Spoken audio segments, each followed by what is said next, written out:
Greater Noida के दादरी में स्थित एक कंपनी के कर्मचारी और उनके परिजनों की अगर बात करें दिवाली तो शायद बेहद दर्दनाक सी हो चुकी है, क्योंकि इस कंपनी में काम करने वाले 100 से 150 कर्मचारियों की उंगली मशीन में फंस जाती है और उसके बाद उनकी उंगलियां कट भी जाती है। और कंपनी की बेरुखी तो देखिए, कंपनी ने इस हादसे के बाद मुआवजा देने के बजाय इन कर्मचारियों को कंपनी से बाहर का रास्ता दिखा दिया।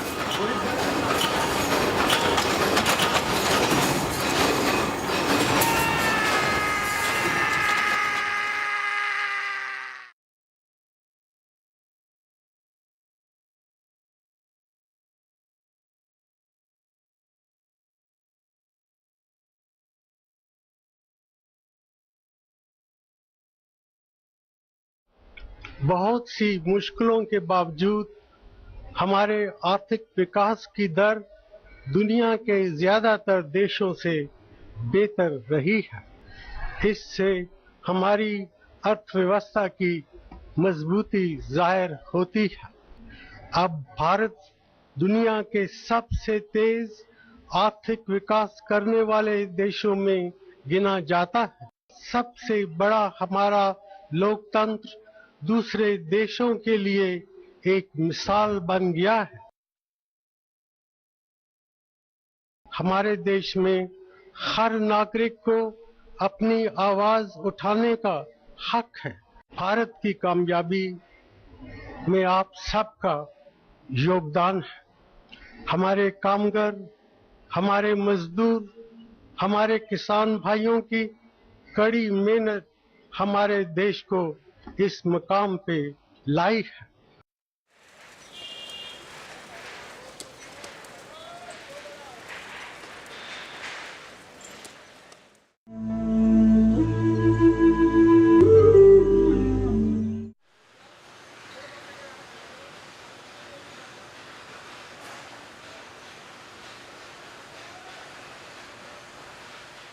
सुदूर वन प्रांतरों से लेकर देश की राजधानी तक उद्योगों का जाल बिछता जा रहा है, मगर इस धुआंधार औद्योगिकरण की शक्ल व सूरत पहले से काफ़ी अलग है।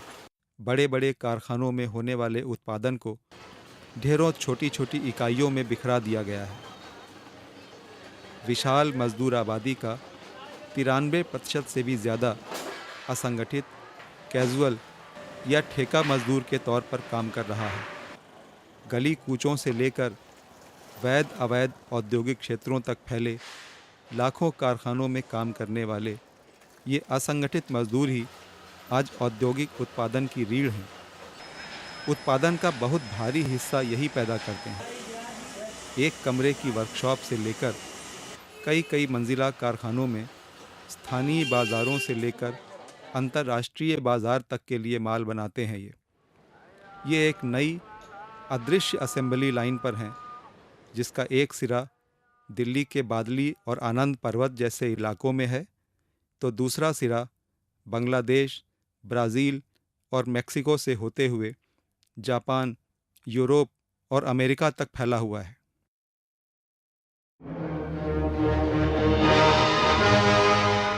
यदि कोई चीज़ नहीं बदली है तो ये कि उत्पादन की बुनियादी गतिविधि करने वाला मजदूर ही आज भी दुनिया की समस्त संपदा का स्रोत है। जल्दी करो। एक तरफ अमीरों की संपत्ति में दिन दूनी रात चौगुनी बढ़ोतरी जारी है, मगर तस्वीर का दूसरा पहलू बहुत अंधेरा है। मजदूर की मेहनत आज पहले से सैकड़ों गुना ज़्यादा पैदा कर रही है, लेकिन इस तरक्की के फलों में उसका हिस्सा लगातार कम होता जा रहा है। अर्थशास्त्री बताते हैं कि उद्योगों में कुल पूंजी निवेश के अनुपात में वेतन, चिकित्सा, मुआवजा आदि के रूप में मजदूरों को मिलने वाले धन में गिरावट लगातार जारी है। एक अध्ययन के अनुसार उत्पादन व्यय में मजदूरी का हिस्सा वर्ष 1990-91 की तुलना में वर्ष 2000-2001 में घटकर आधा रह गया था। श्रम मंत्रालय, श्रम कानून, लेबर कोड, ट्रेड यूनियनें सब मौजूद हैं, पर मजदूरों की स्थिति क्या है? एक तो सही मजदूरी मजदूर को नहीं है, उनके लिए जो SI कार्ड बनना चाहिए, जो गवर्नमेंट का सुविधा है, दवाई दारू का कोई व्यवस्था नहीं है, हैं? 5 मिनट मजदूर लेट हो जाता, आधा घंटा काट लेगा, 1 घंटा अगर मालिक का काम कर दे मजदूर तो कोई पैसा नहीं है। सोलन की परेशानी तो हर फैक्ट्री में चल के देखिए ना, वहाँ खड़ा होकर के मैं बताऊँगा, हर मजदूर से पूछा जाएगा। ठीक 9 बजे करेक्ट पहुंच जाना कंपनी में, और आने का तो शाम को तो 8 बजे, जब तक पूरा सामान नहीं व्यवस्थित करो तब तक निकलने नहीं देंगे। और ठीक 8 बजे में जब 10 मिनट बाकी रहते थे तब सारा सामान समेट के रखो, तो रोज़ 10 मिनट 15 मिनट लेट हो जाता था सभी मजदूरों को, सिर्फ हमको सभी मजदूरों को 10-15 मिनट लेट हो जाता, उसका कोई पैसा नहीं मिलता था। और सुबह अगर 5 मिनट लेट आ गए तो गेट नहीं खोलते बाहर, कोई उसका कुछ नहीं। तो 9 बजे दिन में यहाँ से सारे मजदूर निकलते हैं, वो चौराहे पर एक ही रास्ता है, वहाँ खड़े होकर के एक लेबर से पूछे तो यही कहा मैं मर गया तो मैं पिट गया, मैं लुट गया। वो भी बात नहीं करेगा कोई भी लेबर उस समय आपसे, कोई भी बात नहीं करेगा, सिवा कहेगा बाबूजी जा रहा हूँ 2 रोटी कमाने के लिए, बस।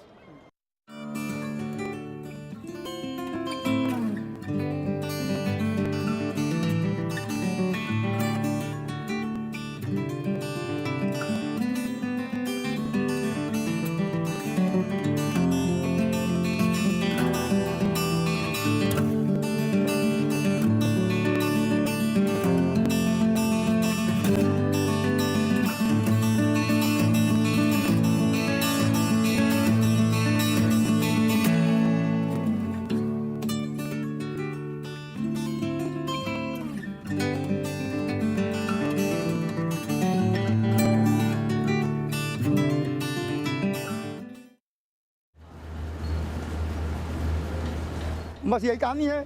अब रोटी का भूख है इसलिए मैं जाता हूँ काम करने। मैं रात लेबर को बस 2 वक्त की रोटी चाहिए बस। वो तो गवर्नमेंट ने समझा, मेरे साथ मजबूरी है, इतना वक्त नहीं है कि मैं आपसे सामने रहूँ या गवर्नमेंट के सामने रोने जाऊँ, नेतागिरी करूँ। यहाँ तो रोटी की चिंता में परेशान है, अगर अभी नहीं कमाएंगे तो शाम को रोटी नहीं मिलेगी, तो हमें तो रोटी की भूख है, उस चक्कर में हम तो मजबूरी में जा रहे हैं। इतना वक्त नहीं है आपसे मिल करके कुछ बात करूँ, गवर्नमेंट के पास जाऊँ या थाना में जाऊँ या पुलिस में जाऊँ या कोर्ट में जाऊँ, कचहरी में जाऊँ, इतना तो टाइम नहीं है। यहाँ तो 2-3 बाल बच्चे को लेकर रोटी कमाना है, खाना है।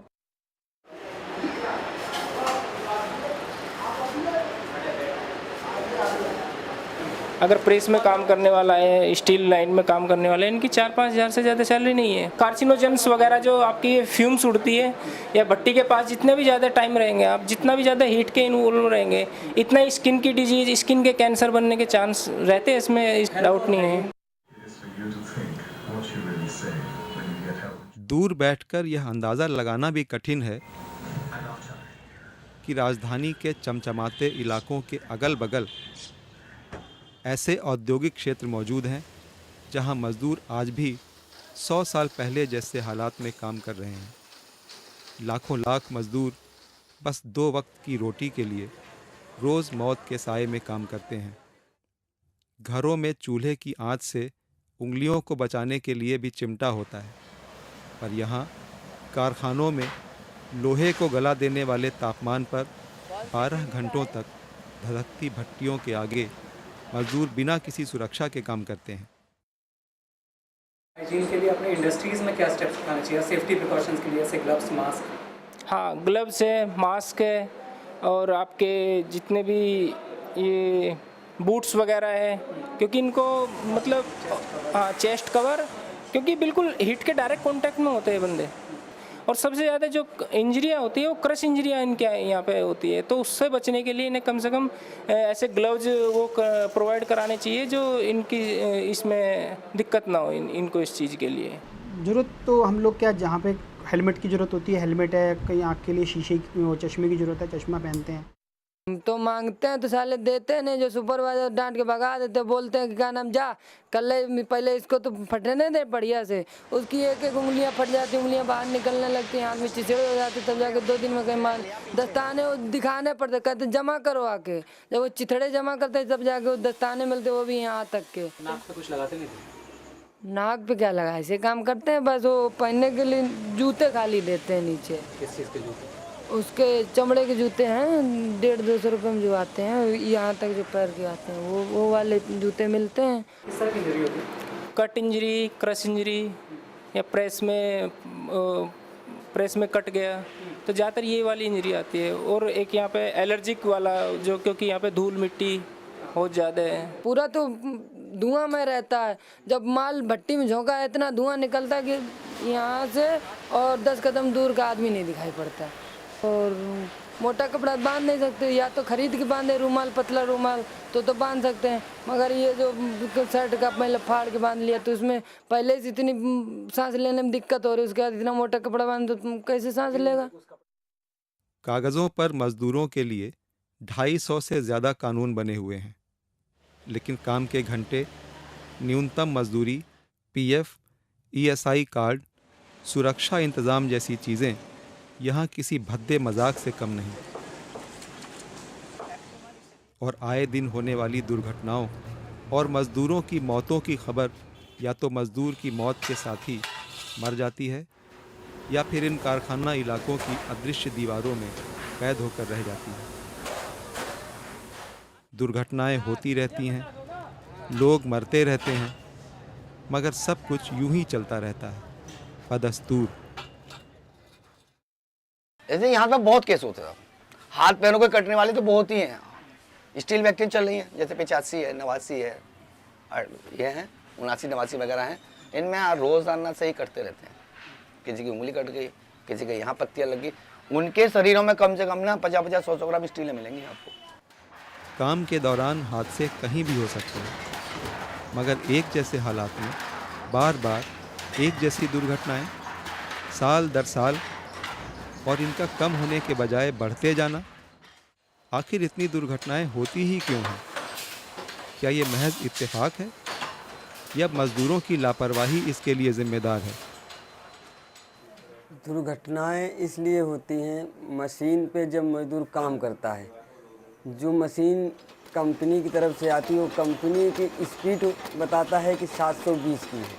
ठेकेदार ठेके पर जो काम करते हैं, ठेकेदार अलग से उसमें कुछ न कुछ अपनी उसमें वो करके उसे डायरेक्ट ही कर देता है। जब मशीन डायरेक्ट कर देता है तो और ज़्यादा उसमें स्पीड बढ़ जाती है। तो 1 घंटे में उसे 820 पीस बना के देने पड़ते हैं। 820 पीस जब बन जाते हैं तब भी कहता और स्पीड बढ़ाओ और स्पीड बढ़ाओ।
और जब इतनी स्पीड बढ़ा देता है, और मान लिया घंटे आधा घंटा का अगर स्पीड बढ़ानी हो तो आदमी कर सकता है, तो चलो जैसे तैसे कर भी लेगा।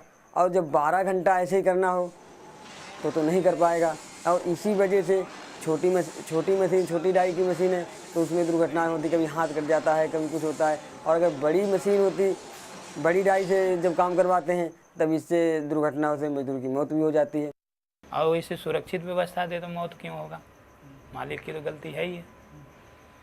मजदूर हमें थक गया, हम नहीं करेंगे काम, हम कल करेंगे, क्यों मालिक करवा रहे हैं ज़बरदस्ती काम करना होगा, नहीं तो भगा देंगे, पैसा नहीं देंगे, जाओ ये। तो मजदूर जो है डर के मारे करना पड़ता है, जिसके कारण वहाँ झपकी लग जाए, कुछ भी हो सकता है, ये हो जाता है। और करंट जो लगा तो इसमें कौन सी मजदूर की लापरवाही है? वो तो जब बता रहे हैं मजदूर के करंट लगा हुआ है, उसमें चिंगारी मारे उसको ठीक कराओ, मालिक कर नहीं चलाओ, इसी में हो गया मौत। वो तो दुनिया से गए, उसके संसार से। ये मानव शरीर तो दोबारा मिलेगा नहीं बार बार, पैसे के हवस में उसकी तो जान चली गई। स्टील फैक्ट्री में काम करते तो पेट तक नहीं मिलता है, छाती में पेट लग, अगर पत्ती छिटके तो कम से कम पेट या छाती में लग के मजदूर की मौत तो नहीं होगी, पेट में रुक जाएगी, बच जाएगा मजदूर। जैसे कंपनी में तार नंगे पड़ता है, तार नंगे बाहर नंगे ना हो और हाथ में दस्ताना मिले पहनने को, तो कम से कम करंट लग के मौत तो नहीं होगी। उसमें फैक्ट्री में तेजाब की हौदी है, वो खुली रहती हैं, पैर में पहनने के लिए जूते तक नहीं है, जूते हैं भी तो बिल्कुल फटे पुराने, तो जूते मिलें तो कम से कम पत्ती लगने से या पैर में जलन तेजाब लगने से कम पैर तो नहीं घायल होगा। और क्या बताएं आपको, सर में लगाने के लिए कुछ भी हो, हेलमेट तक नहीं मिलता। अगर हेलमेट हमको मिल जाए तो कम से कम जो सर में टकराए सर तो फूटने से बचेगा, मजदूर की मौत तो कम से कम रुक जाएगा। पहले में मान लो चोट लग जाए हेलमेट लगने से तो क्या मिलता, कुछ नहीं देते मालिक। अगर उनको क्या, उनको तो बस पैसे बचाने हैं, पैसे चाहिए उनको। मजदूरों से क्या, एक मर जाएगा दूसरा आ जाएगा, बाहर थोक के भाव लगे हुए मजदूर। प्रोडक्शन पूरा करने के चक्कर में अपने हाथ ही गवा देते हैं, क्योंकि मशीनों की स्पीड इतनी होती है कि आप थोड़ी सी चूक हुई तो आपके हाथ मतलब चले जाएंगे, आपके हाथ कट जाएंगे। कैसे मशीनों से हाथ कट जाएंगे? क्योंकि मशीनें की इस तरह आने जाना होता है और नीचे में ठीक इसी तरह का सांचा बना हुआ रहता है, नीचे में इस तरह सांचा बना होता है। जब मशीनें चलती है तो नीचे का भी सांचा इस तरह से आता है, ऊपर का भी सांचा इसी तरह से आता है। जब प्लेटें रहते हैं तो सांचा आके पूरा इस तरह करके पूरा इस तरह बन जाते हैं और उसको फट से निकालना होता है।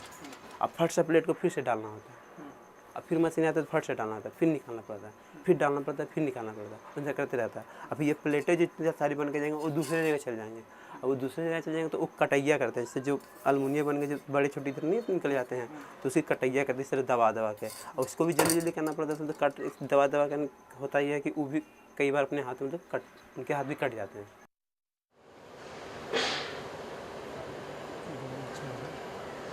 अट्ठावन है शायद ये स्टील फैक्ट्री। बच्चा बेचारा नई शादी होकर आई थी और मुश्किल से एक हफ्ते ही आया होगा। वो जैसे ही सुबह जाकर के मशीन में खड़ा होता है, ठंडे वाली मशीन पे, वैसे ही वो पत्ती लगती है उसके यहाँ गर्दन से और आधा पोर्शन करीबन कट जाता है उसका।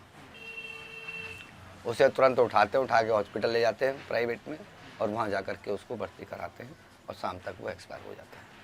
अंतर्राष्ट्रीय श्रम संगठन यानी ILO की 2003 की रिपोर्ट के अनुसार भारत में हर वर्ष काम के दौरान लगभग 4 लाख से अधिक मौतें होती हैं, जबकि खतरनाक पदार्थों के इस्तेमाल के कारण लगभग 1.25 लाख कामगार दुर्घटना के शिकार हो जाते हैं, यानी हर मिनट में एक मौत।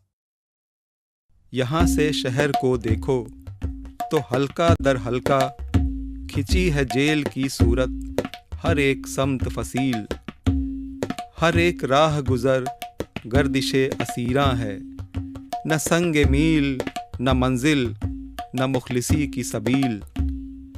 जो साए दूर चरागों के गिर्द लरजा हैं, न जाने महफिले गम है कि बज़ में जामो सुबू। जो रंग हर दरो दीवार पर परेशान हैं, यहाँ से कुछ नहीं खुलता, ये फूल हैं कि लहू। जहाँ तक कारखाने में होने दुर्घटनाओं का सवाल है, अगर इन्हें कहा जाए कि मजदूरों की ये ठंडी हत्याएं होती हैं तो गलत नहीं है। और कारखानेदार इनको जिन हालातों में काम लेते हैं इनसे, ठीक वहाँ कभी भी हो कुछ भी हो सकता है। और जहाँ तक श्रम विभाग की बात की जाए, सब जानबूझ करके जान समझ करके उनके लिए कुछ नहीं होता, वो चुपचाप बैठे रहते हैं, आँख कान बंद किए हुए। नेता लोग हैं, पुलिस फौज फाटा है, और यहाँ तक कि डॉक्टर तक जा करके जो स्थानीय होते हैं वो सब इस पर्दा डालने का काम करते हैं। कोई चूत नहीं करता, कोई बोलता तक नहीं है। क्योंकि आदमी के जब फैक्ट्री में एक्सीडेंट होता है उसको प्राइवेट नर्सिंग होम में एडमिट कराते हैं जिससे कि MLC न बने। अगर प्राइवेट में सरकारी हॉस्पिटल में ले जाएंगे तो MLC बन जाएगी, पुलिस आएगी, पक्का काम हो जाएगा। तो जो उसको मुआवजा है उसको देना पड़ेगा, और इसलिए वो डॉक्टर प्राइवेट नर्सिंग होम में ले आते हैं। वहाँ उसका कोई रिकॉर्ड नहीं बनता, कोई कुछ नहीं बनता।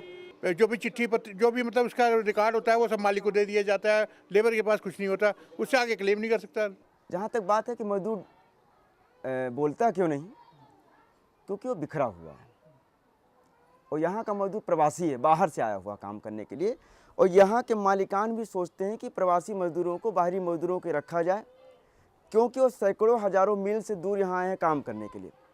उनके नीचे कोई पैरों के नीचे कोई ज़मीन नहीं है, कोई स्थायित्व नहीं है, गांव जवार की कोई ताकत नहीं उनके साथ जाके खड़ा हो जाएगी।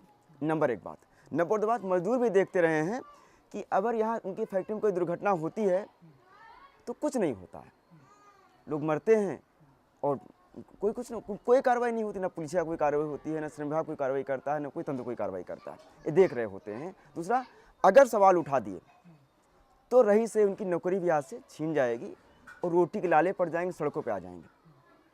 और यहाँ तक भी जाकर के जो जिन किराए में रहते हैं मकानों में, मकान मालिक निकाल बाहर के फेंक देगा उनको, कहाँ रहेंगे जाकर के। तो इन सब हालातों ने उनके अंदर जितना अकेलापन, अलगाव, जो डर, जो आतंक पैदा कर दिया है, तो स्थितियाँ यहाँ तक पहुँच गई जाकर के उनकी संवेदनाएं पथरा तक गई हैं। कई कई कारखानों में यहाँ तक हुआ है कि मजदूरों का ही इस्तेमाल किया है मालिकों ने, उनके ही भाइयों को की लाशों को ठिकाने लगाने के लिए।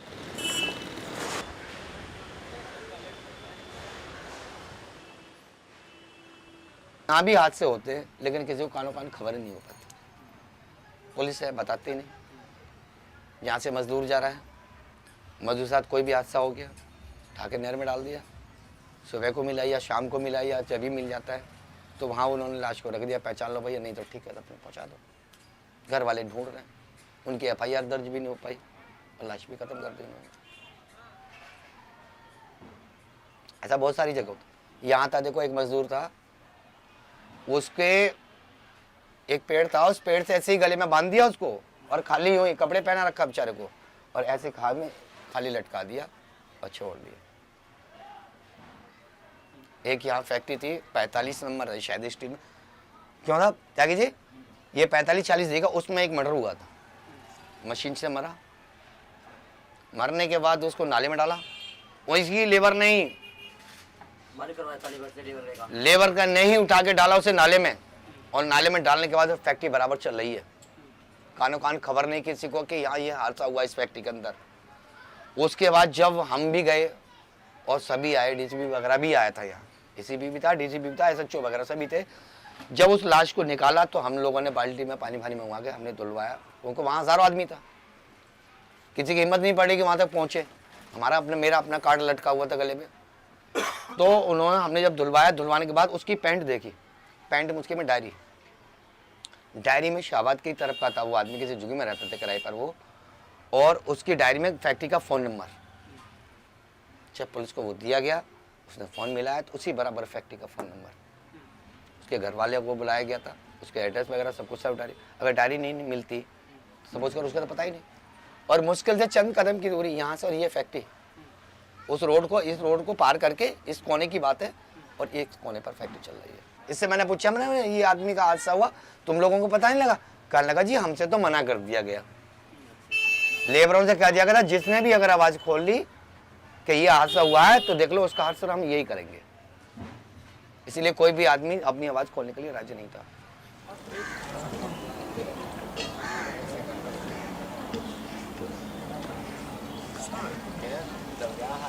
जब स्थिति बर्दाश्त से बाहर हो जाती है और मज़दूर बोल उठते हैं कि बस अब और नहीं, तो तरह तरह से दबाव डालकर उन्हें फिर से मौत के उन्हीं कुओं में धकेल दिया जाता है, और वे सोचते रह जाते हैं कि कैसी है ये आज़ादी और कैसा है ये लोकतंत्र। सर जी, बात बहुत कुछ रखी, लेकिन वही वाली हिसाब है कि जिसके हाथ में पैसा होता है उसी के हाथ में कानून होता है। पैसा के सामने कानून भी झुक गया है। हमने DM को भी बताया, SDM को भी बताया, जिला प्रशासन के अंदर कोई भी अधिकारी ऐसा नहीं छोड़ा है जिसके यहाँ हमने प्रदर्शन नहीं किया और बात नहीं करी। लेकिन सब आश्वासन दे रहे हैं, काम कोई करा के नहीं दे।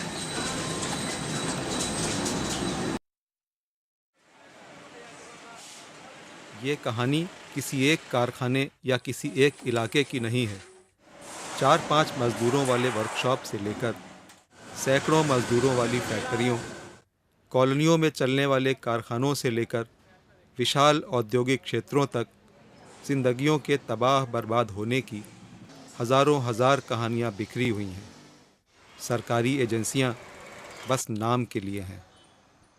सरकार के पास ये जितने भी स्मॉल स्केल इंडस्ट्रीज़ हैं, क्या इनके आंकड़े तक हैं उपलब्ध सही? नहीं है, क्योंकि ये आंकड़े देना लेबर डिपार्टमेंट की ड्यूटी है, लेकिन लेबर डिपार्टमेंट आज तक इस काम को पूरा नहीं कर पाई है। देखिए, दिल्ली में कुल कितनी फैक्ट्रियां हैं, कुल कितने मजदूर काम करते हैं, इसका कोई भी आंकड़ा सरकार के पास नहीं। इसके लिए श्रम विभाग जिम्मेदार है। अब आप श्रम विभाग के किसी भी कार्यालय में चले जाइए, जहां पे 50 लोगों का स्टाफ होना चाहिए, वहां आपको 5 लोग मिलेंगे। और ये किसी एक जगह की बात नहीं, 2002 में भारत सरकार का ही ये आंकड़ा है कि श्रम विभाग के पास फील्ड अफसरों की इतनी कमी है कि अगर एक एक अफसर ईमानदारी से निरीक्षण करे तो एक फैक्ट्री का नंबर 5 साल में एक बार आएगा, और अब तो मेरे ख्याल से 10 साल में एक बार आए। और अब तो वो खुद निरीक्षण करने भी नहीं जाते हैं। उनको अगर किसी प्रकार की कोई सूचना मिलती है, प्रामाणिक सूचना, तब तो निरीक्षण करने जाते हैं। अब 2008 और 2009 में दिल्ली में फैक्ट्रियों में होने वाली दुर्घटनाओं की जानकारी के लिए हम लोगों ने 50 RTI दाखिल की कि भाई कुल कितनी दुर्घटनाएं हुई, कुल कितनी मौतें हुई, कुल कितने मजदूर घायल हुए या विकलांग हुए, कितने लोगों को उचित मुआवजा मिला, कितने फैक्ट्री मालिकों के ऊपर कार्रवाई की गई। इन सारे सवालों को लेके हम लोगों ने श्रम विभाग में, केंद्रीय श्रम विभाग में, मुख्यमंत्री कार्यालय में, उद्योग मंत्रालय में, पुलिस विभाग में अलग अलग RTI दाखिल की। कई महीने लगे रहे, मगर उसके बाद मिला क्या? ये लिफाफों का पुलिंदा। इसमें कोई आंकड़े नहीं है, कोई तथ्य नहीं है। ज़्यादातर जवाबों में यह है कि हमारे पास इस तरह का कोई रिकॉर्ड नहीं, या आपकी चिट्ठी को उचित कार्रवाई के लिए फलाने विभाग को भेज दिया गया है, या आधे अधूरे आंकड़े। कुछ आंकड़े अगर मिले भी हैं तो आधे अधूरे हैं। जैसे अभी एक उदाहरण आपके सामने कि बादली में, इस औद्योगिक क्षेत्र में पिछले 2009 में 8 मौत 3 महीने के अंदर मजदूरों की। हम लोगों ने उसमें से 6 मौतों का पूरा डिटेल श्रम विभाग को ज्ञापन के रूप में और पुलिस विभाग को भी सौंपा था। RTI के जवाब हमारे सामने है समयपुर बादली थाने का कि 2009 में कुल 5 मौतें हुई। हमारे पास 3 महीने 6 मौत का आंकड़ा है और इनके पास पूरे साल का 5 आंकड़ा है। नहीं, सवाल ये नहीं है कि स्टाफ की कमी या लापरवाही का हो। सवाल उससे अहम ये है कि शासन तंत्र की पूरी मंशा क्या है। देश के अंदर मजदूरों को नागरिक ही नहीं माना जाता। गुलामों की तरह 12-14 घंटे मजदूर काम कर रहे हैं। अगर कहा जाए स्टडी टेबल और डाइनिंग टेबल पे देश की तस्वीर देखेंगे आप लोग, तो वहाँ पे बड़े डेमोक्रेटिक और कहा जाए बड़ा लोकतांत्रिक और जनतांत्रिक सा सेटअप दिखता है।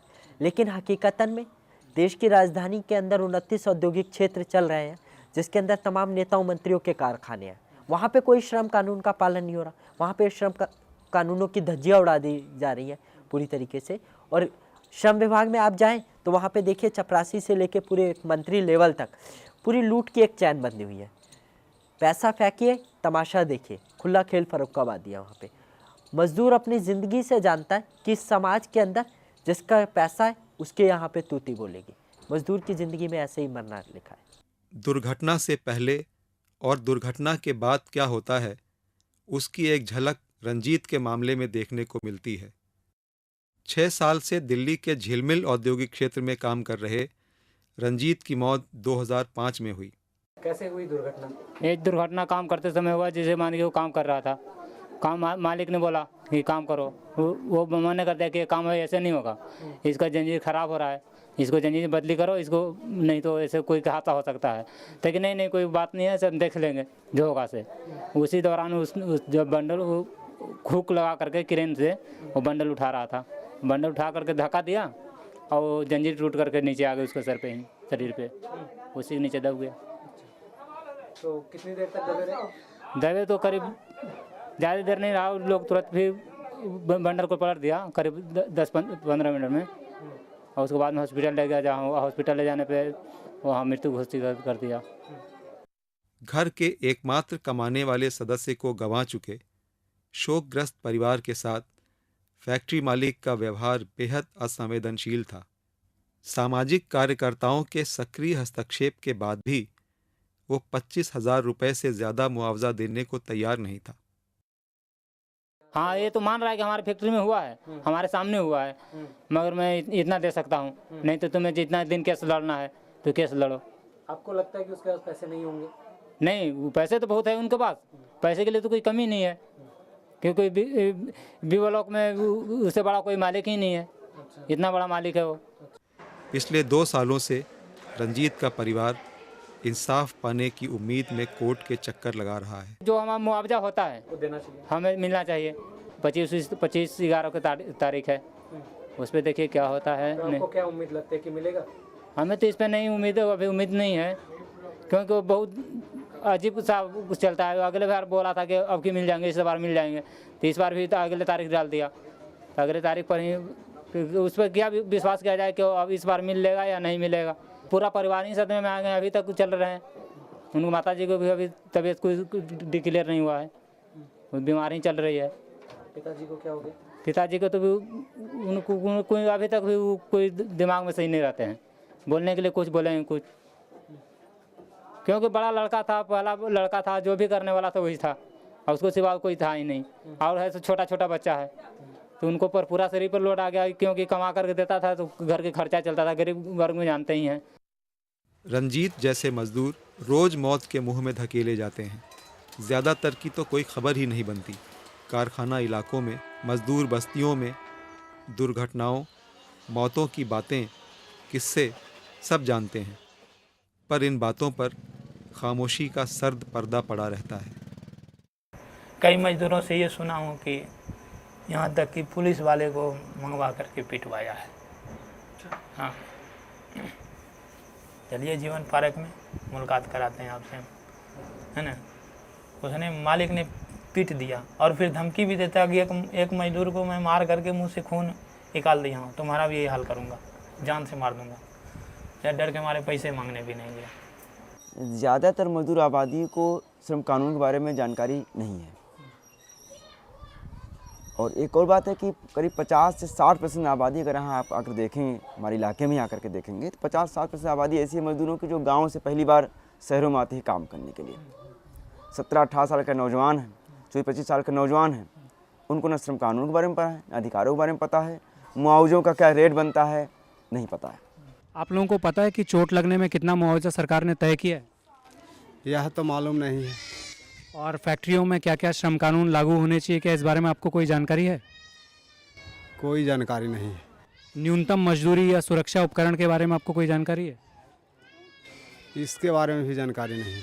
आपको श्रम कानूनों की जानकारी है? नहीं, श्रम कानूनों के बारे में आपको कुछ भी नहीं पता? कुछ नहीं पता है, ये सब के मामला में नहीं, गांव से ही मैं आया हूँ, तो इसके संबंध में मुझे कुछ नहीं मालूम है क्या है श्रम कानून नहीं। और जिनका फर्ज बनता है कि मजदूरों को बताएं, जागरूक करें, शिक्षित करें, वो गायब है, नदारद है। सीटू, एटक, इंटक, बीएमएस, तमाम विशाल काय जो यूनियनें हैं, तो आज वो मजदूरों के पक्ष में कुछ जागरूक करें, बताएं ये तो काम नहीं करने वाली हैं, वो मालिकों के गोद में जाकर किसमें बैठ गई हैं, उन्हीं के हित में काम कर रही हैं। और दूसरी तरफ तमाम जो मजदूर संगठन काम कर रहे हैं मजदूरों के बीच में, तो बड़ी भारी जो असंगठित मजदूरों की आबादी है, तो वो इनके एजेंडे से गायब है, उनके कार्यक्रम में नहीं, उनकी योजना में नहीं है।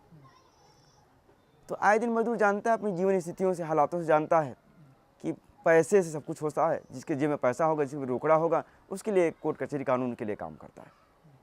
हमारे जो प्रोग्राम है, एक बार 2 या 3 महीने के हमारे जो सीटू के जनरल सेक्रेटरी हैं कामराज मोहनलाल, वो एक बार बैठ के सचिव मंडल की बैठक में तय कर देंगे कि भाई इस महीने ये प्रोग्राम चलेंगे, इतनी तारीख को आम सभा होगी फलाने इलाके में, इस तारीख को नुक्कड़ मीटिंग होगी या जननाट्य मंच होगा, मजदूरों को समझाने के लिए हड़ताल होगी, धरना प्रदर्शन मुजाहरा सब कुछ होगा, वो सारा कुछ तैयारी हो जाएगी।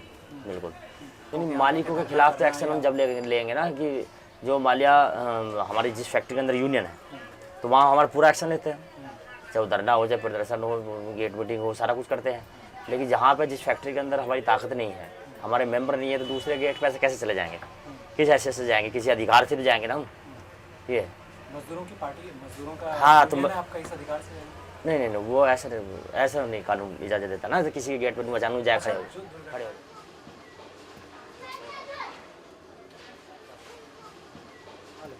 तो बाकी तमाम ट्रेड यूनियनें आज सरकारी हो गई है, चाहे वो सीटू का हो चाहे एटक हो, इनकी कहीं ना कहीं सरकार है।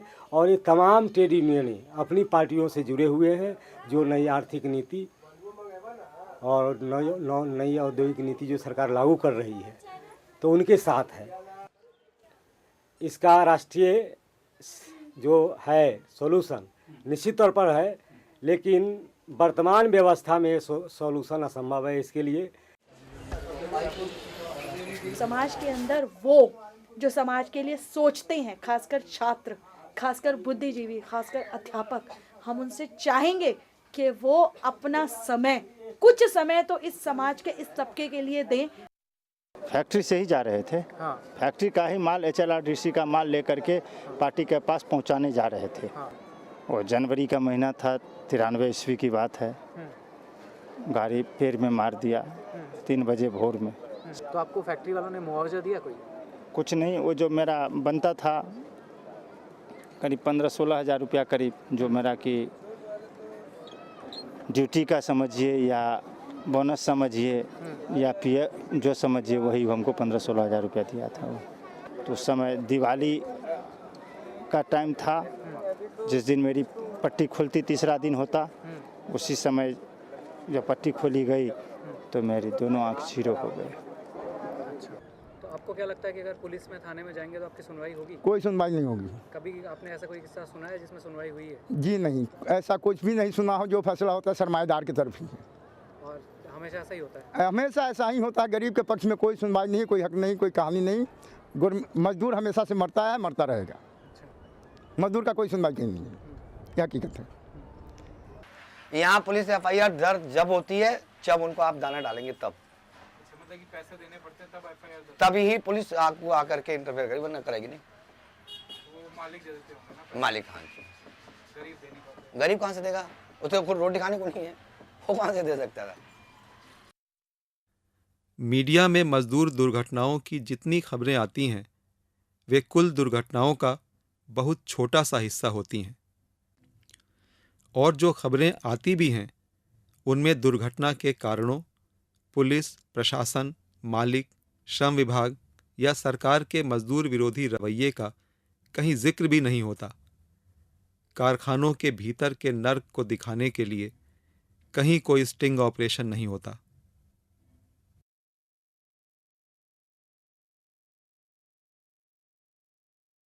कहीं नहीं है, कहीं भी नहीं लहू का सुराग, न दस्त नाखून कातिल, न आस्ती पे निशान, न सुर्खिए लबे खंजर, न रंगे नो के सना, न खाक पे कोई धब्बा, न बाम पे कोई दाग, कहीं नहीं है, कहीं भी नहीं लहू का सुराग। एक्सीडेंट हुआ, उसमें से बुरादा टूट के लगा और सीधा पेट में लगा। 4 बजे के आसपास की बात है। पेट में लगने के बाद तो हम बिल्कुल ही बेहोश हो गए, अंधेरा छा गए। SI का इससे पहले ना कोई कार्ड था। तुरंत इमरजेंसी में कार्ड बना करके और जो है तुरंत SI में बसे दारापुर में भेज दिया गया। इसके बाद जब मालिक देख लिया कि ये पूरी तरह से कमज़ोर हो गया है और अब मेरे काम का लायक नहीं रह गया है, तो उन्होंने बहाना बना करके और गलत तरीके से, नाजायज़ तरीके से हमें जो है हिसाब दे करके हटवा दिया। तो जिस समय ये चोट लगी, मालिक ने कुछ पैसा दिया आपको? मालिक ने 1 रुपया भी नहीं दिया। 25,000 रुपये कहाँ से आए?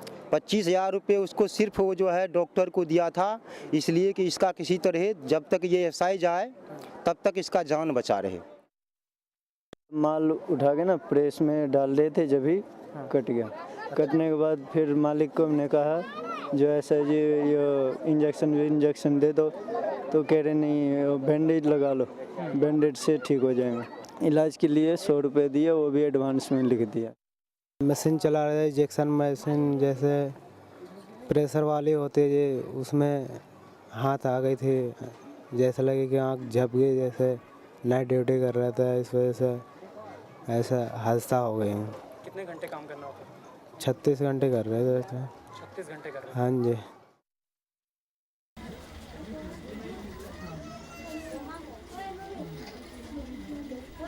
यहाँ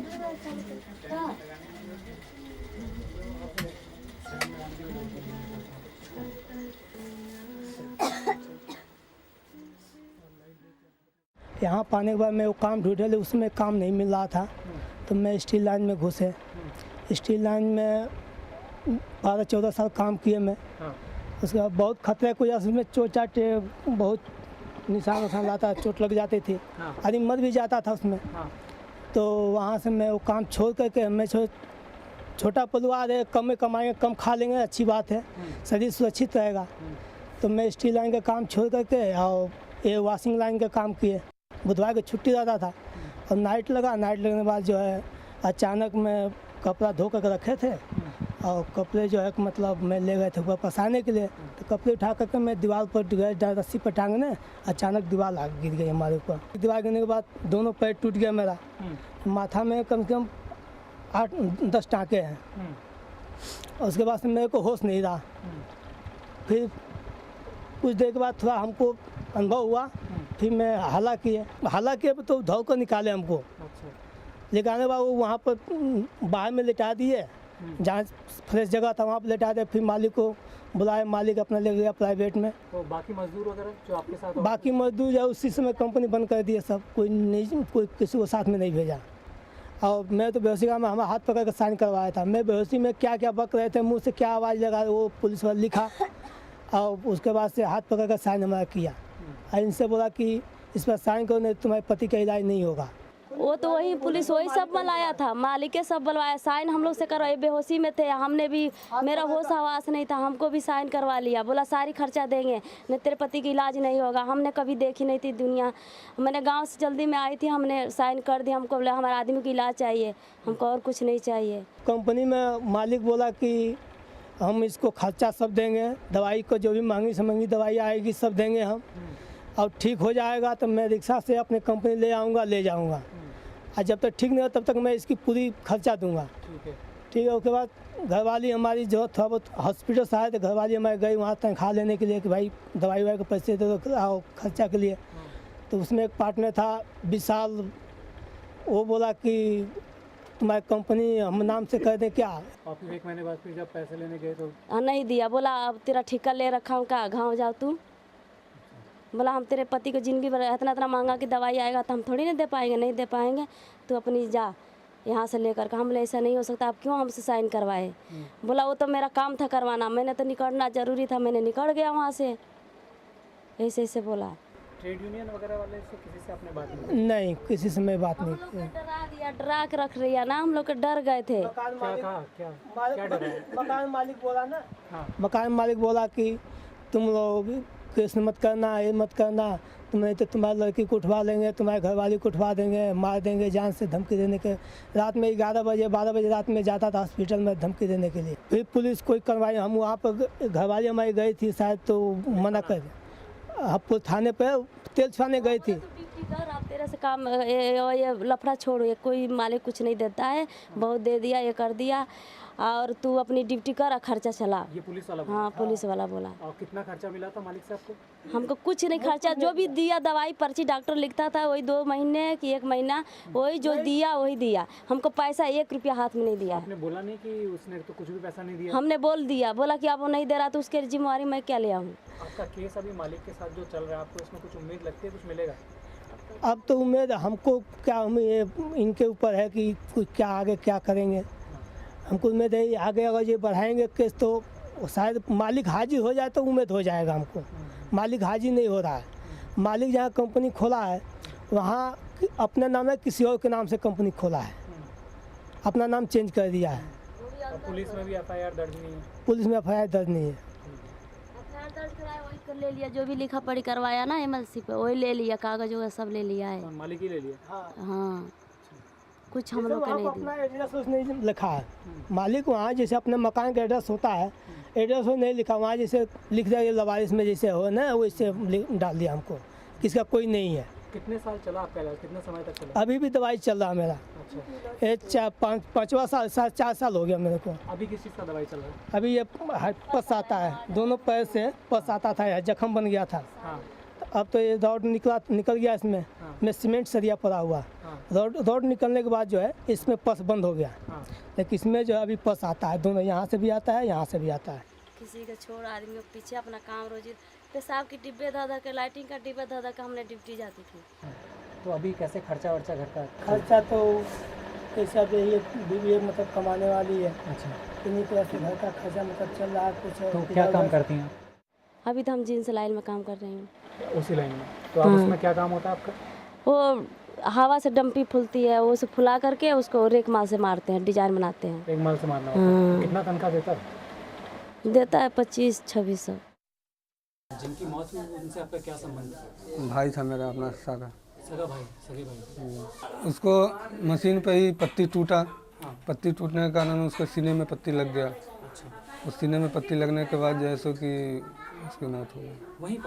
वहीं नहीं, एसआई में भर्ती करने के बाद जैसो उसका दम टूटा।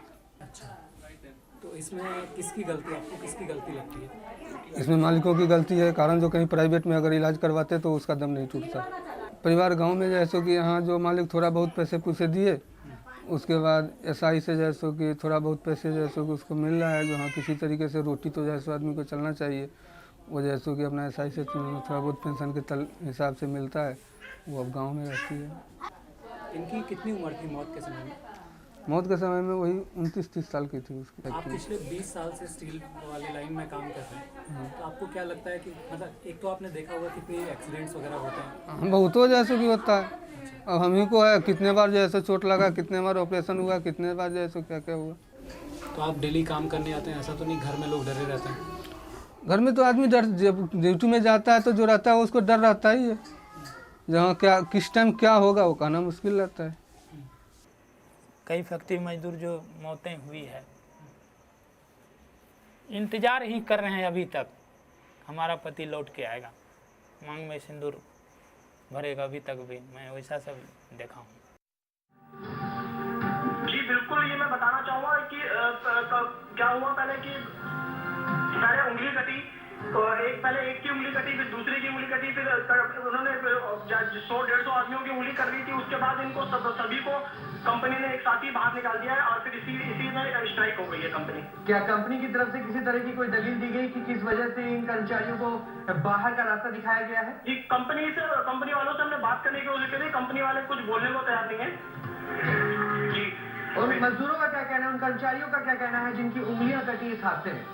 जी बिल्कुल, उनका यही कहना है कि इस हादसे में जो उनकी उंगली कटी है उनको कि अब हमें नौकरी पे दोबारा रखा जाए, मुआवजा मिलना चाहिए, लेकिन कंपनी इसके बारे में कुछ भी बोलने को तैयार नहीं है। जी उदित, किसी तरह की प्रशासनिक कार्रवाई की बातें सामने आई? जी अभी हमने डीएम से बात कर दी, डीएम भी इस बारे में कुछ बोलने को भी तैयार नहीं है।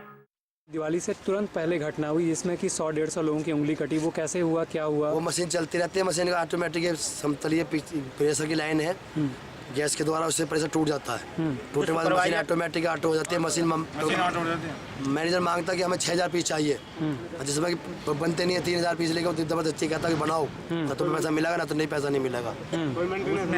तो उसमें कितने लोगों की दुर्घटना हुई थी? उसमें डेली होती रहती है, डेली एक्सीडेंट होता है जिसमें 300 आदमी का दुर्घटना पूरी फैक्ट्री में टोटल।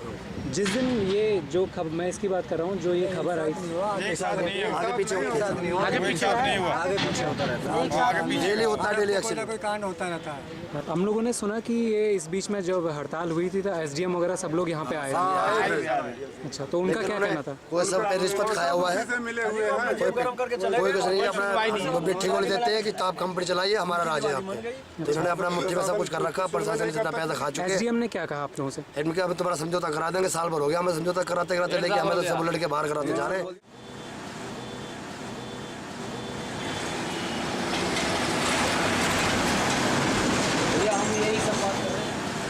सेंट्रल और इंटरनेशनल इलेक्ट्रॉनिक डिवाइसेस, इन दोनों कंपनियों की सगे दोनों भाई हैं और इंटरनेशनल इलेक्ट्रॉनिक डिवाइसेस सेंट्रल की पार्ट्स बनाती है और सेंट्रल पिक्चर ट्यूब बना के तैयार करती है। ये अभी जो घटना आई थी इसमें पता चला था कि जो मजदूरों की जिनकी उंगलियां कट गई थी उनको निकाल भी दिया। हाँ, बहुत लोगों को निकाल दिया है, 50% रह गए हैं। अच्छा, और 50% लोग बाहर रहते हैं। तो क्यों निकाल देते हैं? ये इसलिए निकाल देते हैं कि काम के आदमी नहीं रहते हैं इनके हिसाब से हेल्पर टाइप के हो जाते हैं। तो जैसे भी चांस देखते हैं कि लेबर का कोई लूज पॉइंट आया वहीं निकाल के बाहर ताकि उसको कुछ देना ना पड़े। हाँ जी। तो इसके लिए इससे बचाव का क्या तरीका है मशीन? इसके बचाव का तरीके बहुत हैं, लेकिन ये बचाव का तरीका एक भी नहीं अपनाते हैं। जैसे मान लीजिए हमारी मशीन चल रही है और मशीन के अंदर अगर सेंसर लगे होते हैं तो हम कितनी भी जल्दी करेंगे तो सेंसर के सहारे से हमारा बहुत बड़ा बचाव होता है। और सेंसर उसमें होता नहीं है, और जब सेंसर होता है तो अगर मेरा हाथ अंदर जाएगा तो मशीन वहीं रुक जाएगी। और सेंसर ना होने की वजह से ये दुर्घटना होती रहती है।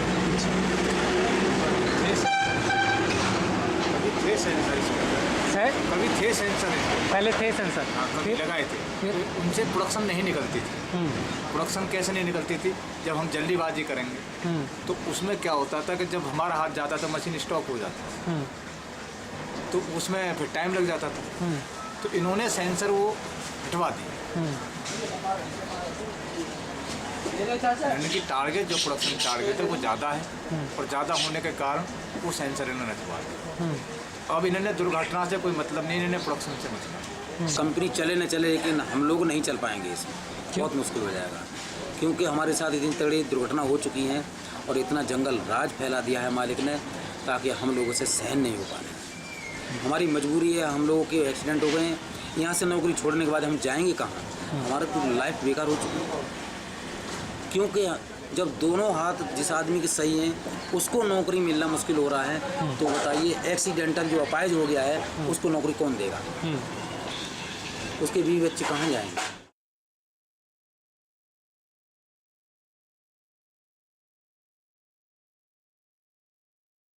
फैक्ट्री कारखानों की दुर्घटनाओं से ज़्यादा कृषि में दुर्घटनाएं होती हैं। कभी थ्रेशर से हाथ करता है, कभी क्रेसिंग काम करते हुए हाथ करता है, उसका कोई ना हवाला देता है, कोई न कानूनों के कहीं दायरे में आते हैं, उनको कोई बात ही कोई उठाता जा करके।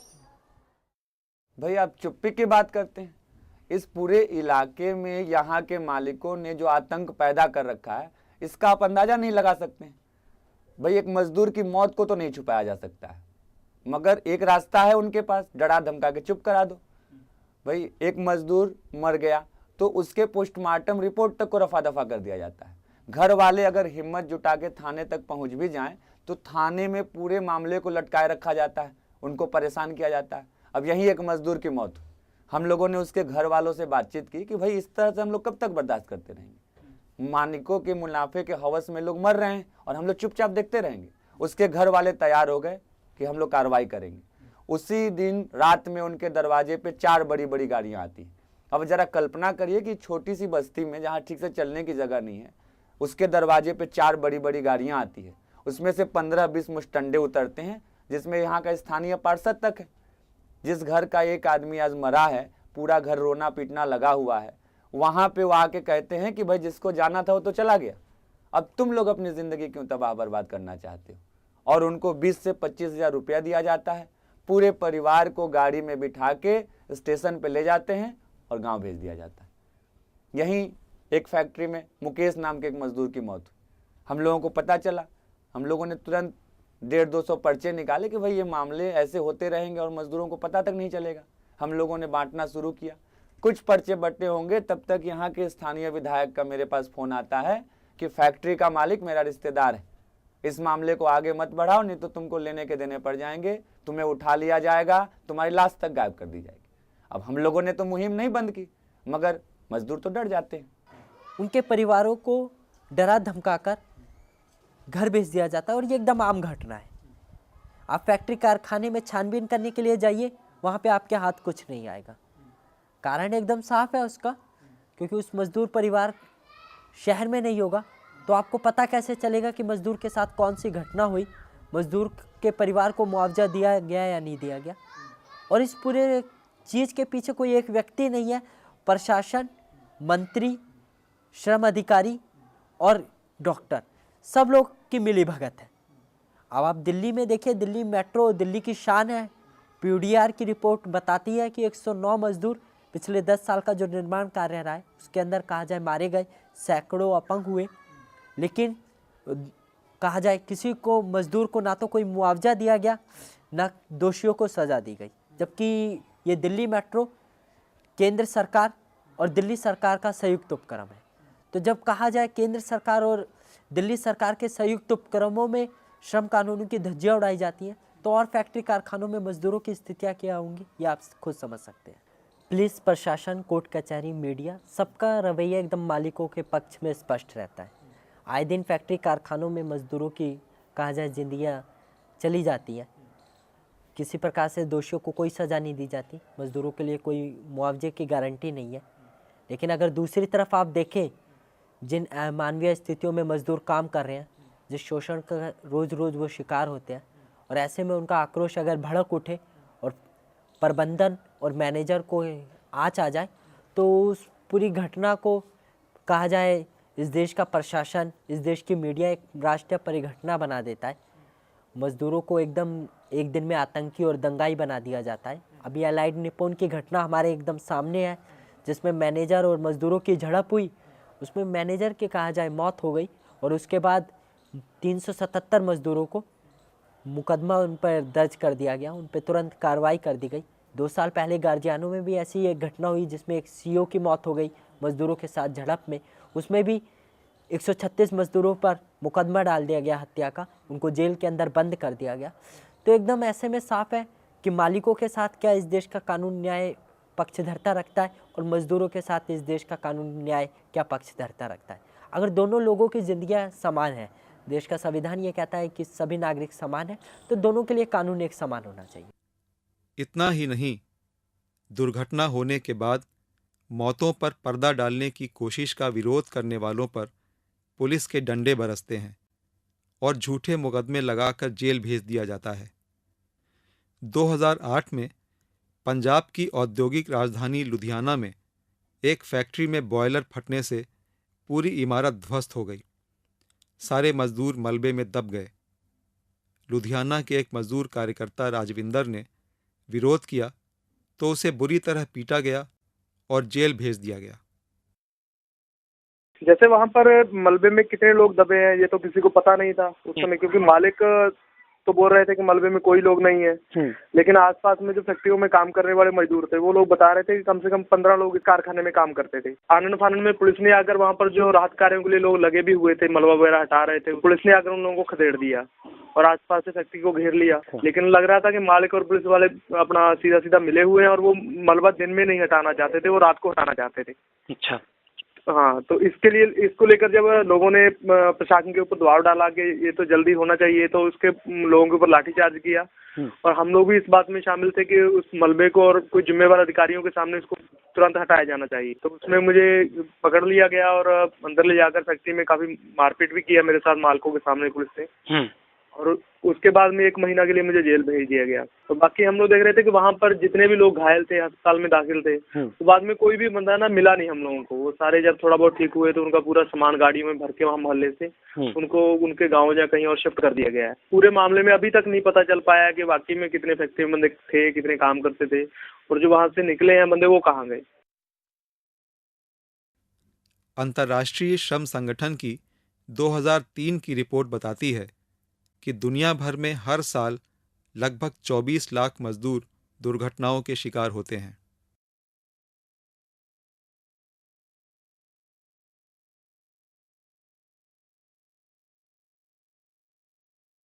ये जब तक जिंदा रहते हैं तब तक संपदा पैदा करते हैं।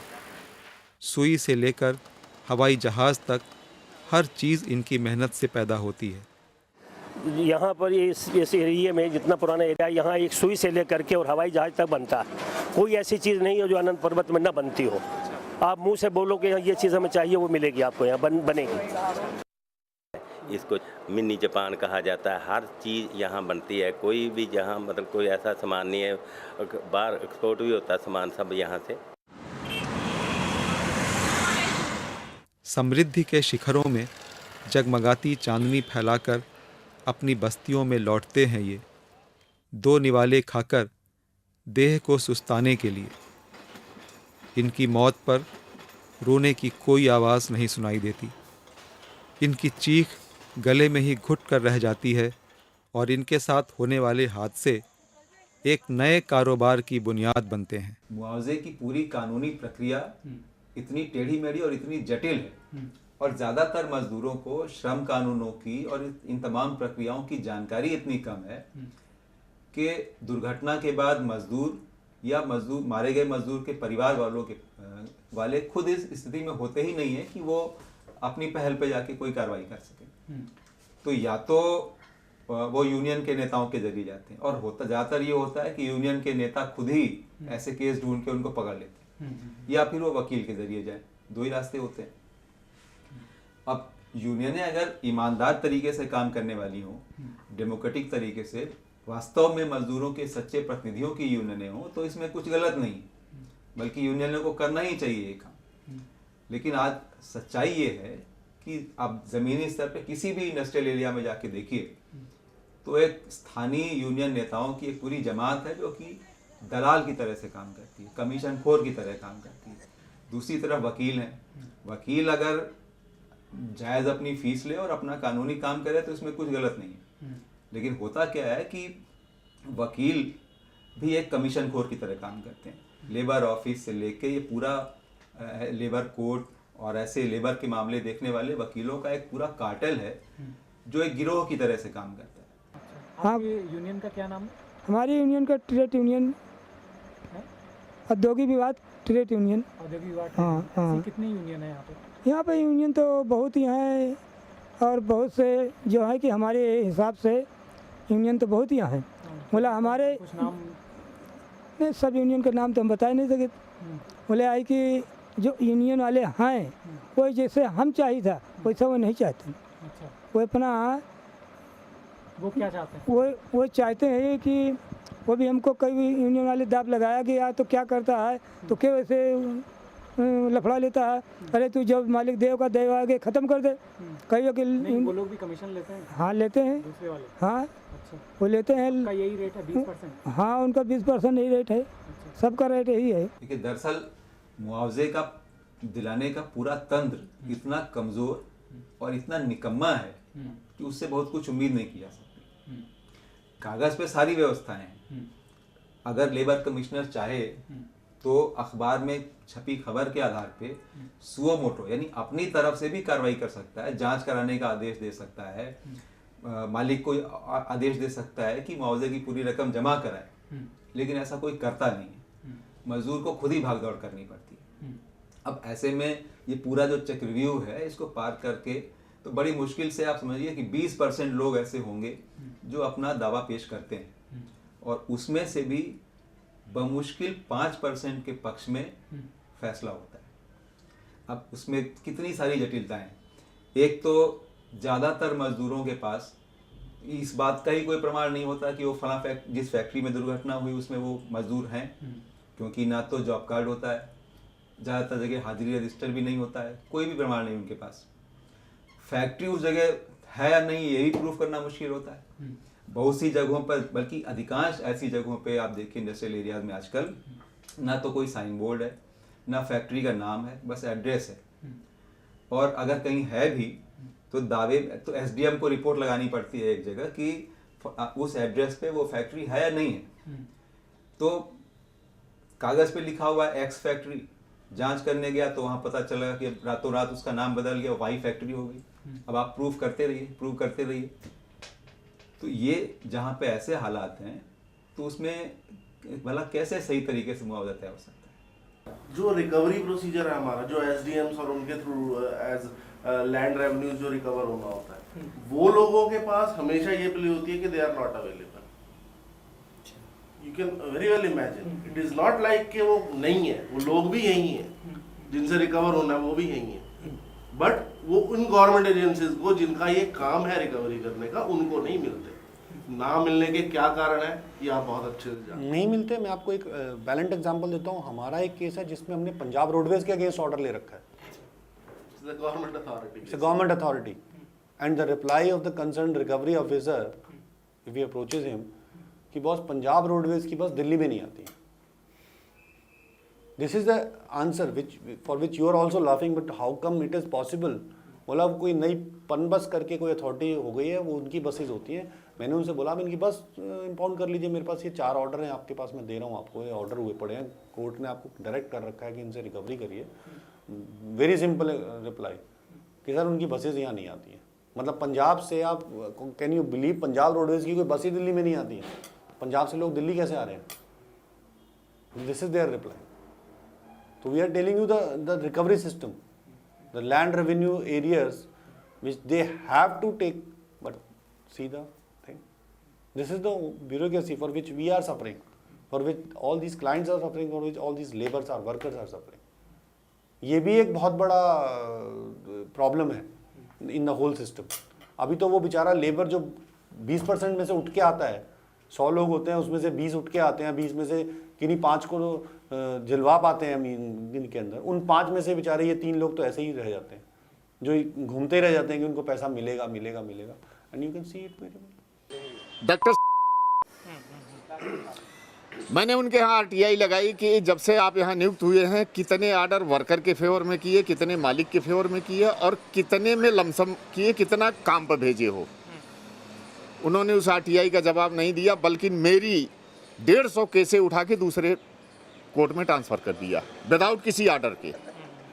उनको कहीं से कोई ऑर्डर नहीं मिला, लेकिन मेरी केस इसलिए कि मैंने पंगा ले लिया।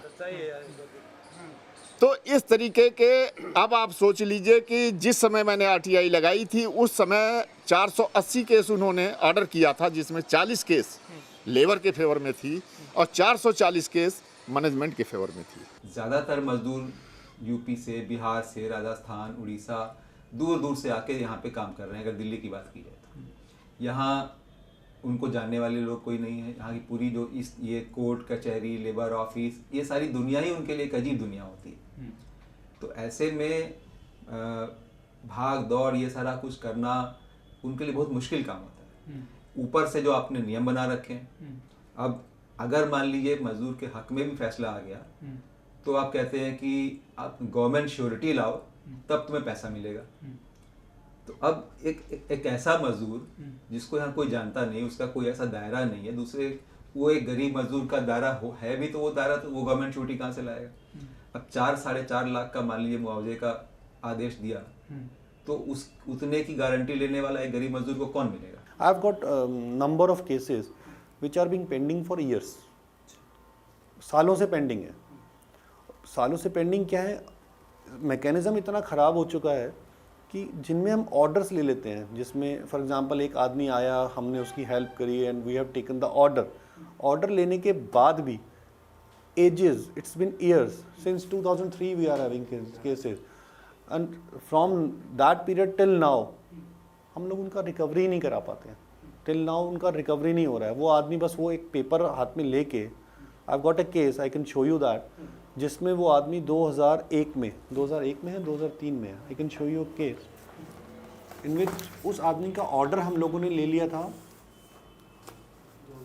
2001 में, and you won't believe till date उस आदमी का पैसा नहीं मिला उसे। वो क्या केस था, क्या हुआ था उसमें? मैं बता देता हूँ। उसमें क्या था, उस आदमी का फैक्ट्री में काम करता था वो, और उसके दोनों हाथ कट गए थे। You can see the pathetic thing of it कि जिस आदमी के at the age of 23-24 he was having both his hands, और 23-24 साल बाद जाके उसके दोनों हाथ कट जाते हैं।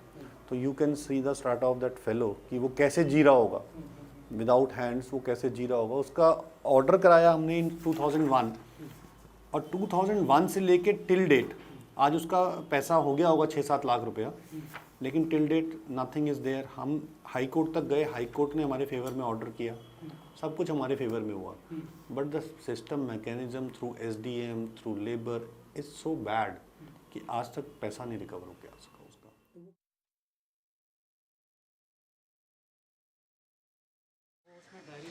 आ जाओ। अरे भाई इसी माध्यम से आदमी उठेगा और एक सेकंड सुनो तो सही यार। देखिए यहाँ पर DLC थे, एक DLC की तनख्वाह 25,000 या 30,000, आज की तारीख जो बढ़ा है इसमें 45-50 आ गया होगा। लेकिन इनकी कोठी की अगर लागत आप देख लें जाके तो 10 करोड़ से ज़्यादा है। इनके जगह जगह प्लॉट हैं, जगह जगह इनके मकान हैं। ये पैसा इन पे कहाँ से आया है? इसी तरीके से कई DLC हैं। इसके बाद एक महत्वपूर्ण मैं बात आपको खोल रहा हूँ, मैंने RTI भी लगाई है इसकी, अभी रिपोर्ट नहीं आई है मेरे पास। एक साहब DLC हैं करमपुरे में, उन्होंने 17 फाइलें बिना किसी के ऑर्डर की, कंपल्सेशन की, मरे कटे की, सर की कोर्ट में भेज दिया।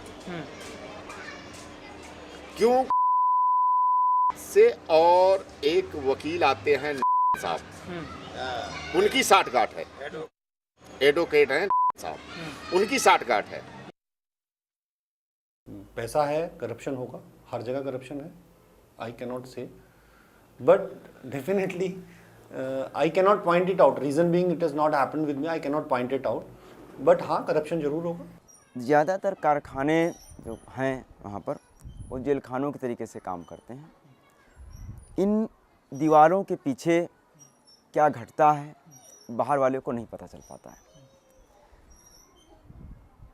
भाई हम तो ये कहते हैं भाई जाकर के भाई अगर कानूनी तरीके से लोग काम करते हैं, कोई कानून नहीं तोड़ते हैं, सब नियमबद्ध काम कर रहे हैं, तो जांच करने दें। भाई मजदूर कार्यकर्ता जाके देखा है वहाँ क्या हो रहा है, पत्रकार जाके देखा है क्या हो रहा है, वहाँ पर लोग जाके जांच कर लेंगे भाई उस सुरक्षा उपकरण को मिल रहा है मजदूरों को, श्रम कानून नहीं तोड़ा जा रहा है, डर किस बात का है। दूसरा कि हम तो यहाँ तक कि इंस्पेक्टरेट बनाया जाए, एक बॉडी बनाई जाए जिसमें लेबर इंस्पेक्टर के साथ, बॉयलर इंस्पेक्टर के साथ, फैक्ट्री इंस्पेक्टर के साथ मजदूरों का प्रतिनिधि शामिल हो, मालिकों का प्रतिनिधि शामिल हो, जांच की जाए। और नहीं तो वही दुर्घटना होती रहेगी, एक तरफा लीपापोती होती रहेगी और लोग मरते रहेंगे। सबसे पहले ज़रूरी तो ये है कि जितने भी कारखाने हैं, खदाने हैं, निर्माण स्थल हैं, जहाँ भी मजदूर काम कर रहे हैं, यहाँ तक कि कृषि क्षेत्र में भी, उनमें जहाँ भी सुरक्षा नियमों का उल्लंघन होता है उसके लिए जो भी जिम्मेदार, चाहे मालिक हो, कॉन्ट्रैक्टर हो, मैनेजमेंट हो, या इवन सरकारी डिपार्टमेंट्स में भी ये चीज़ें हो रही हैं, तो उसके लिए जो भी जिम्मेदार है उसके खिलाफ सख्त कार्रवाई होनी चाहिए। और सख्त कार्रवाई का मतलब ये नहीं अक्सर जैसा होता है कि कुछ एक जुर्माने लगा दिए और काम खत्म, उन पे भारी जुर्माने लगाए जाने चाहिए, जेल होनी चाहिए, ज़रूरी हो तो लाइसेंस रद्द करने तक की कार्रवाई होनी चाहिए। और इसके अलावा जो चीज़ अभी है नहीं वो ये कि ये श्रम कानून लागू हो रहे हैं कि नहीं हो रहे हैं, ये देखने की जिम्मेदारी जिन सरकारी अधिकारियों की है, वो हमेशा बच निकलते हैं। तो आप हैं किस लिए, तो उन पर भी, उन सरकारी अधिकारियों पर भी सख्त कार्रवाई होनी चाहिए और इसके लिए कानून में संशोधन किया जाना चाहिए या अगर ज़रूरी हो तो नया कानून बनाया जाना चाहिए। दूसरी बात, सारी औद्योगिक दुर्घटनाओं की जांच एक ऐसी कमेटी से कराई जानी चाहिए जिसमें श्रम कानून के, श्रम विभाग के अफसर हों, सिविल प्रशासन और पुलिस के अफसर हों, मजदूरों के प्रतिनिधि हों, मालिकों के प्रतिनिधि हों, श्रम कानूनों के विशेषज्ञ हों और जनवादी अधिकार कार्यकर्ता हों, ताकि ये जो वन मैन कमेटी बना के जो लिपापोती हो जाती है ये ना हो। तीसरी बात, हर दुर्घटनाग्रस्त मजदूर को मुआवजा मिले, उस तक पहुँचे, ये सरकार की जिम्मेदारी होनी चाहिए। इसके लिए एक तो मुआवजा मजदूर को मिले ये सुनिश्चित कराने की जिम्मेदारी भी होनी चाहिए मुआवजा आयुक्त की या लेबर आयुक्त की। और बहुत सारे ऐसे केस होते हैं जिसमें कि बिल्कुल छोटे छोटे मालिक हैं जो कि मुआवजा देने की हालत में ही नहीं होते हैं, या रिक्शे वाले हैं, लेबर चौक पे खड़े होने वाले मजदूर हैं, स्वतंत्र काम करने वाले मजदूर हैं, उनको मुआवजा कैसे मिलेगा। पर मुआवजा अगर दुर्घटनाग्रस्त मजदूर मरा है या घायल हुआ है या ज़िंदगी भर के लिए विकलांग हो गया है तो मुआवजा तो मिलना चाहिए।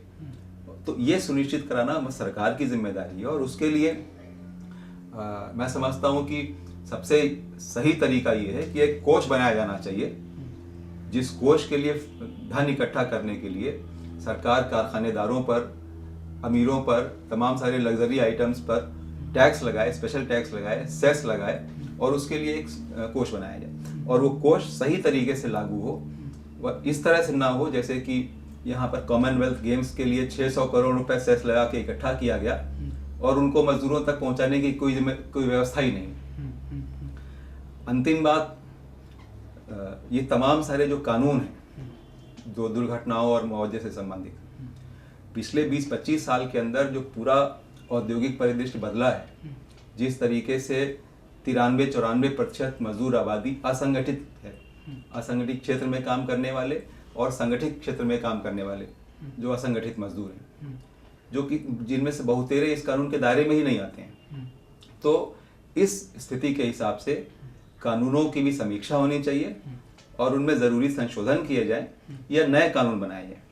और ये काम भी एक बहुत ही जनवादी तरीके से होना चाहिए, जिसमें कि मजदूरों के प्रतिनिधि, मालिक के प्रतिनिधि, सरकार के प्रतिनिधि, श्रम कानूनों के विशेषज्ञ, जनवादी संगठन, इन सबको मिला के एक जनवादी तरीके से उसकी पूरी समीक्षा करके इन कानूनों को बदला जाए।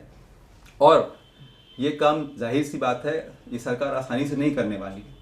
इसके लिए मजदूर आंदोलन को दबाव बनाना पड़ेगा और तमाम सारी और मांगों के साथ साथ आज के मजदूर आंदोलन के एजेंडा पर ये एक बहुत ही अहम मांग होनी चाहिए। ये पूरी खामोशी है, ये ऊपरी है। मजदूरों के अंदर गुस्सा पल रहा है।